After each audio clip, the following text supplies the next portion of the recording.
Halo sob, selamat datang kembali di channel Cetu Alur Cerita.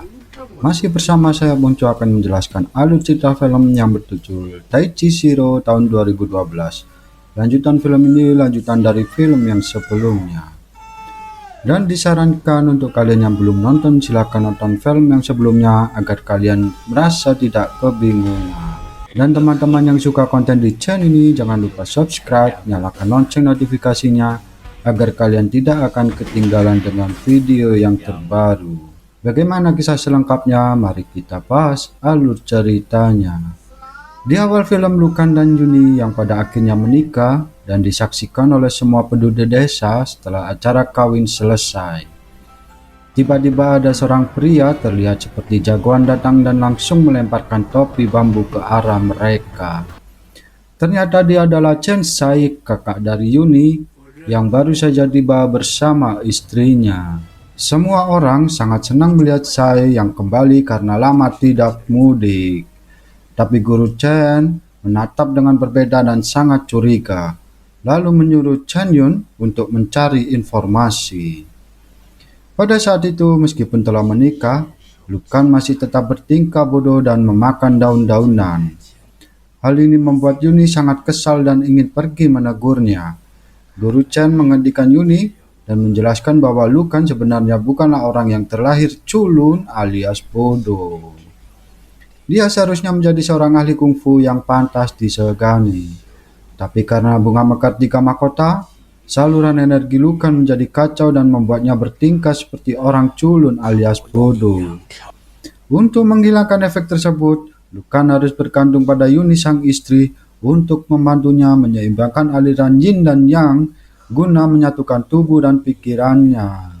Atau dengan kata lain, mereka harus melakukan wik-wik atau hubungan suami istri. Pada saat itu Yuni yang langsung menolaknya dan pergi meninggalkan Guru Chen. Dia mendatangi Lukan dan memberikan perintah bahwa meskipun telah menikah, Lukan harus memanggilnya guru. Dia juga menyuruh Lukan untuk tidur di lantai setelah melarangnya dan mendekati ranjang. Lukan pun dengan patuh mengikuti perintah istrinya tersebut. Saat itu Jairi yang sangat kecewa mengetahui bahwa adiknya telah menikah dengan pria culun, bahkan si culun itu telah mempelajari kungfu aliran Chen. Dia kemudian mengingatkan ke semua orang tentang ramalan lonceng perunggu 100 tahun yang lalu. Dulu kungfu aliran Chen boleh dipelajari oleh orang luar. Guru besar Chen memiliki banyak murid dari berbagai daerah dan membuat keluarga Chen menjadi sangat terkenal.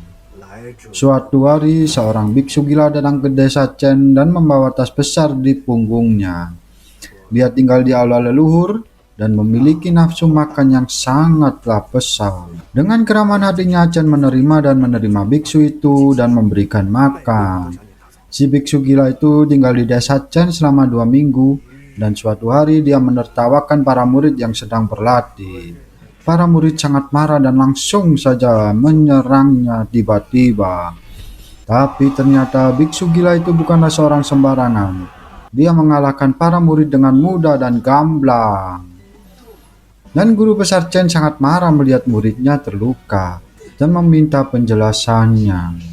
Si biksu kemudian membuka tas yang dibawanya dan mengeluarkan seorang pria yang sudah teler. Dia adalah seorang pengejar angin, salah satu seorang murid Chen dengan kungfu aliran Chen. Dia telah melakukan banyak pembunuhan dan memperkosa wanita yang sangat banyak. Si biksu melumpuhkan dan datang ke desa Chen untuk meminta pertanggungjawaban Chen. Tapi setelah menerima keramaan Chen dan penduduk desa, dia berubah pikiran seketika itu. Dia mengingatkan Chen untuk tidak sembarangan mengajarkan kungfu aliran Chen kepada orang luar. Dia kemudian memukul lonceng besar di aula hingga menembus dinding sebelum biksu pergi. Dia meninggalkan sebuah ramalan jika orang luar belajar kungfu aliran Chen, bencana akan menimpa desa itu. Dan jika lonceng berbunyi pada malam hari, maka semua klan akan dilenyapkan. Sejak saat itu, Chen kemudian menetapkan aturan bahwa kungfu aliran Chen tidak boleh diajarkan kepada orang luar. Di saat itu sangat ketakutan merasa bahwa Lukan adalah pembawa bencana. Dia kemudian menyebarkan fitnah ini ke penduduk desa yang membuat Lukan dijauhi oleh semua orang. Kemudian Sai datang dan menawarkan Lukan makan sambil berjalan.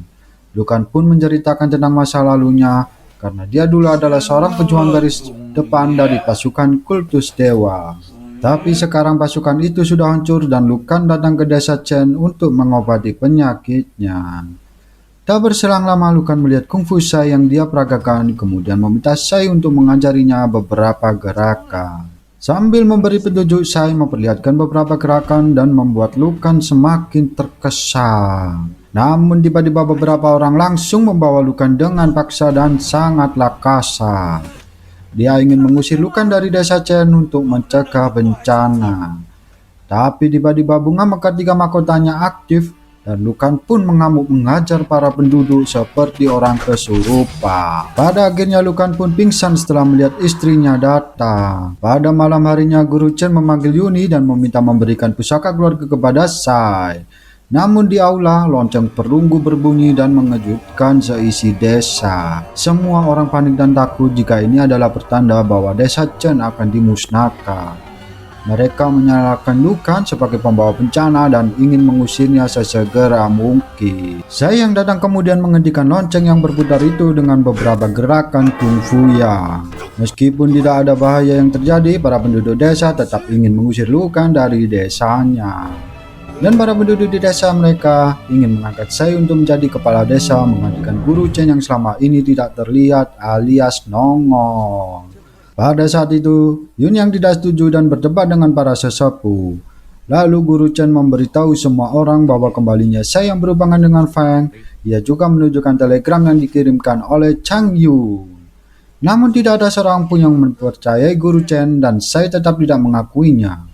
Lalu Guru Chen kemudian menyuruh Lukan untuk bertarung melawan Sai. Dan ternyata kungfu Sai tidak sehebat yang terlihat. Lukan mengalahkan dengan mudah dan mengungkap rahasia asli Sai. Kemudian tubuh Sai yang dipenuhi oleh mekanisme yang membantunya melakukan gerakan kungfu masternya.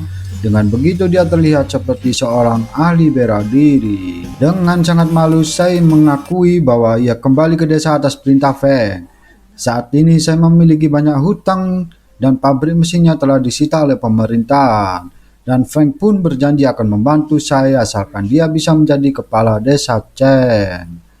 Dengan bantuan istrinya, dia mengatur rencana untuk mengusir Lukan dan kembali mengambil hati para penduduk. Dia juga telah membuat Lukan mengamuk dengan menusukkan paku besi ke bunga mekar 3 mahkotanya. Ketika akan meninggalkan desa, Yuni yang tiba-tiba memberikan pusaka keluarganya sebagai pesangon. Dan mereka kembali ke pabrik lamanya untuk melihat situasi. Namun sialnya mereka ditangkap oleh pasukan yang dikirim oleh Feng setelah menyuap pejabat pemerintahan.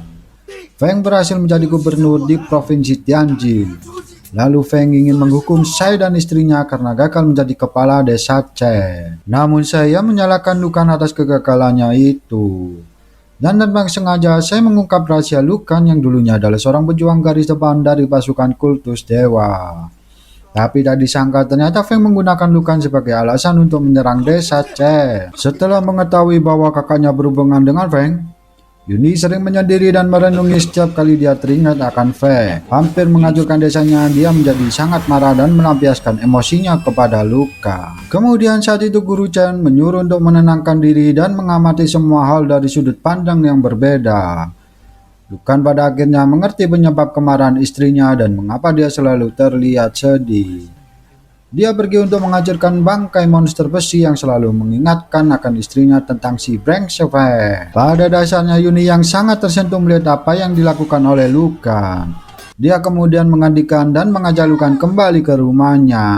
Pada malam harinya, Yuni yang tidak membiarkan Lukan tidur di lantai lagi. Dia berbagi ranjang dengannya dan meminta Lukan akan berhenti memanggilnya guru. Lalu terjadilah hal-hal yang diinginkan yang membuat Guru Chen tidak bisa tidur nyenyak. Sejak malam itu, bunga mekar 3 mahkota menghilang dari kepala Lukan. Saluran yin dan yang-nya ini selaras serta tubuh dan pikirannya telah menyatu. Ia berhenti bertingkah bodoh dan terlihat lebih bijaksana.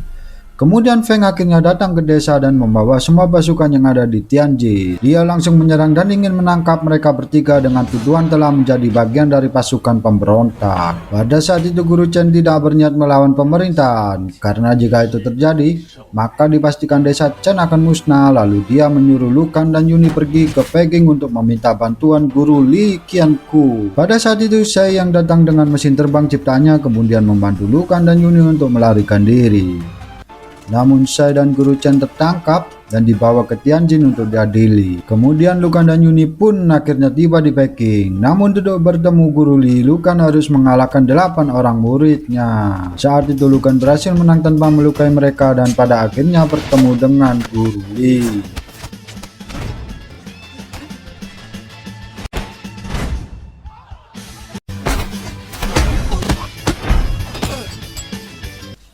Akan tetapi Guru Li ini tidak bisa membantu Lu Kan. Dengan desa Chen, masalah di desa Chen menyangkut proyek rel kereta api, serta korupsi dan pemberontakan. Karena itu hanya pangeran yang bisa menyelesaikannya.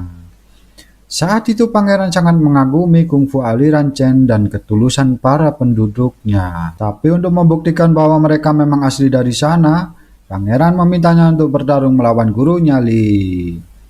Di dalam pertarungan ini, Lu Kan mendapat hidayah dan berhasil mengembangkan kungfu aliran Chen. Dia menggabungkan Yin dan Yang serta memadukan kenyataan dan khayalan.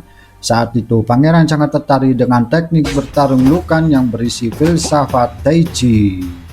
Dia kemudian mengubah nama kungfu aliran Chen menjadi Tai Chi. Pangeran akhirnya membantu Lu Kan menyelesaikan masalah di desa Chen. Dia juga membebaskan Guru Chen dan Shai dari penjara, serta memindahkan rute awal kereta api yang mulanya akan melewati desa Chen, dan film pun berakhir. Oke sob, itulah alur cerita dari Tai Chi Zero 2012. Jika ada kesalahan dalam video ini, saya meminta maaf sebesar-besarnya. Dan khusus untuk kalian yang belum subscribe, silahkan subscribe terlebih dahulu dan aktifkan tombol loncengnya agar kalian tidak ketinggalan alur cerita film selanjutnya.